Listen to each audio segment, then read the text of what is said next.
So I actually make more money by a long way in bear markets. So bear markets for macro people tend to be very interesting. So if you think about a bull market, they tend to be long, Hmm. and let's say they go up 10% a year, Okay. okay, or 15% a year, something like that. That takes a long time.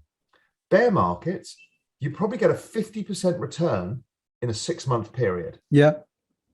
So with the ability to use futures or options, particularly options, you can take hugely leveraged bets in a very fast moving market where the markets have underpriced this risk. Raoul Pal, in a recent interview with Elearnmarkets by StockEdge, shares some insights on how to invest in a bear market or even in a recession so as to avoid losing money.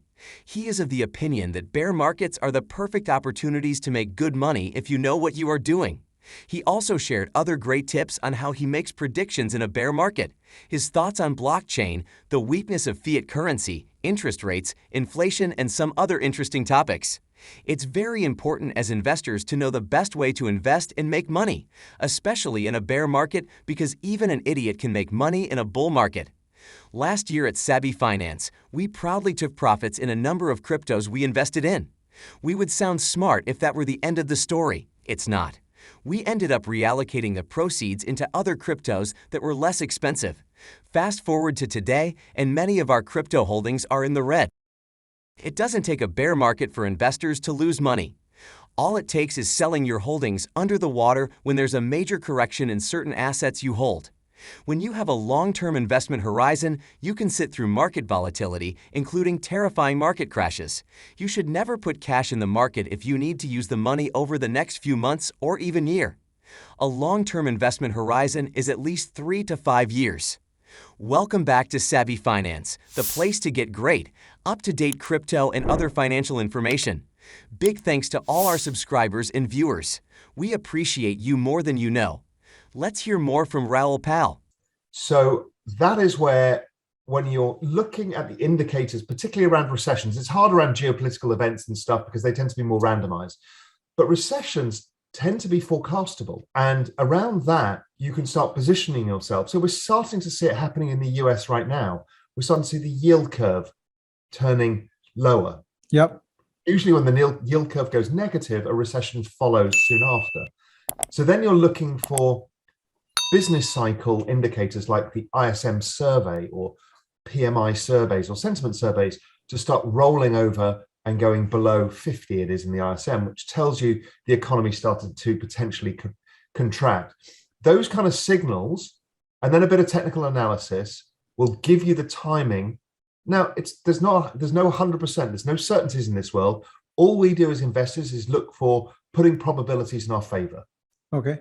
And the more experience you have doing that, the better you get at it. And the pandemic was one of those very obvious setups for us in the macro world.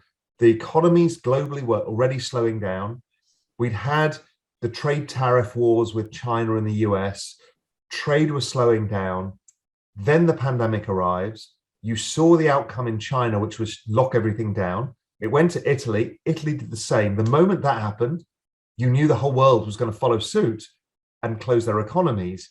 And that looked like, okay, this is a macroeconomic event that we can not only hedge ourselves from, but actually profit from.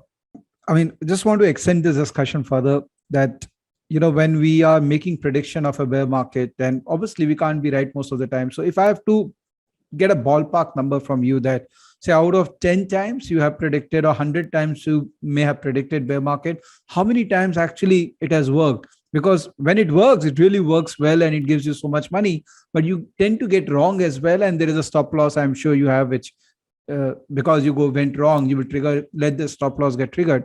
So what's the ballpark percentage of success in predicting the bear market? So there is a secret here. There are two types of drawdowns that you get. You get corrections and you get economic bear markets. Okay. Right now, across the world, we've been seeing markets sell off. Well, if we go back to my framework, the ISM is still positive. Global growth is still positive. Yes, it's rolling over. Yes, the yield curve's coming, but none of the economic signals are there. Okay. So really, you have to be quite lucky to capture those events. Yeah. And I would say I probably get, it's a very 50-50 hit rate, maybe less, of those kind of corrections you can spot. They tend to be technical analysis, but you often have many false starts, and then finally it happens, and they're not great. If you get the other one, which is all the economic signals stack up, then I have 100% hit rate. Sure. No, that's 100% would be fair. I'm always early. So give me maybe get stopped out once, give it a go once, maybe even a second time, but the third time you make all the returns. So you might, lose 2%, lose 3%, 30, 40%. It's thinking of the risk returns, but just picking market corrections, unless you're a really good trader, I tend to be slightly longer term. I tend to be 6 months to 2 years is my time horizon. According to Raoul Pal, it's always better to monitor the market properly before investing in any asset. Realistically, you're better off to buy the dips and to sell rallies. I'd pick bottoms every time you get a sell-off. That's the opportunity, he said. Market volatility can mean bargain prices for investors, but there's more to buying the dip than just buying low. Buying the dip follows the basic investment principle of buy low, sell high, but with a slightly more targeted approach. There are 2 requisites for buying the dip: a sharp decline in asset prices and a strong indication that they'll rise again. One of the more common examples of this is when a large corporation's stock price drops suddenly due to broad market fears, rather than concerns about the company's long-term performance. Early 2022 brought on concerns as markets fell amid worries of the ongoing pandemic, inflation, Russia's invasion of Ukraine, and interest rate increases. But to be clear, no one knows when the bottom hits, and trying to time the market is never a good idea. That being said, there are plenty of opportunities to invest in crypto and stocks during down periods if you're ready to invest for the long term. One of the best secrets on how to buy the dip is to look at sectors hit the hardest during sell-off. When you say currency getting weak, I mean, that's the structure of our interest rate regime, that on a long-term basis, our currency will become weak, right? How does a crypto helps our currency? Because what is the concern of the government? That we will lose control and crypto is not regulated or not, we don't know what will happen. And that's why they want to protect the local currency. So based on the case studies or any examples we have outside, how will a cryptocurrency protect the local currency?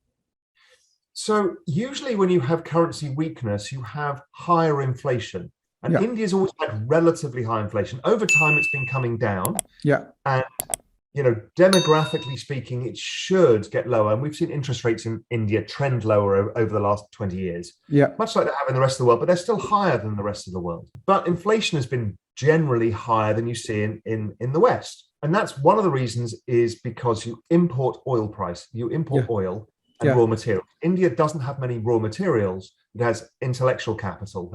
It's probably its biggest thing. If you think of the falling rupee, each rupee buys less oil. Yeah. So the price of oil goes up. Yeah. So how do you offset that as a saver? How do you offset that? Well, what's interesting is cryptocurrencies are international products, and they tend to be anchored in limited supply. So Bitcoin has only 21 million Bitcoins that ever be created. So you have a digitally scarce asset, kind of like gold, but it fits in this new digital India world where, all of these things can connect easily. People are used to wallets and transactions and those kind of things. So it allows you to put savings in something that doesn't get devalued over time via inflation or falling. So that is that, but it also is another thing, which is basically it's a call option on this new technology, blockchain. So you're getting this store of value, which is very useful for Indians because of this issue with the currency, but you also buying this call option in the future of blockchain technology. And Indians of all people should be able to see the future of digitization. Everything is being digitized, and money and all of the infrastructure rails of the financial system and the internet is all going on blockchain. The evolution of Bitcoin and other cryptocurrencies have not only drawn significant attention, but have also threatened the very foundations of the financial system as we know it today. After all, this was the intention of Satoshi when the global financial crisis hit the global economy harder than any crisis in history. With the increased level of wisdom and education, should central banks avert the crisis that many still struggle to recover from? Satoshi believes so, and the Bitcoin network agrees. Blockchain has been touted as the golden egg for the financial system. One can only imagine the benefits of incorporating the technology into the system. A decentralized ledger with appropriate levels of security and available across the respective peer-to-peer networks, and removing the intermediaries that add to the exorbitant costs faced by the financial system. There's always a downside to the arrival of a material shift in processes as a result of technology, and that is the displacement of workers. But in the interest of depositors and those that are exposed to the flaws of the financial system today, this will likely be considered an acceptable cost by the majority. Real-time verification and recording of transactions including money, equity, bond, and commodities recorded on a decentralized ledger is a groundbreaking concept. The removal of silos within the financial system and the lengthy reconciliation process will feel like utopia compared with how the system works today. Thanks for watching our video today. Till our next video, please stay savvy.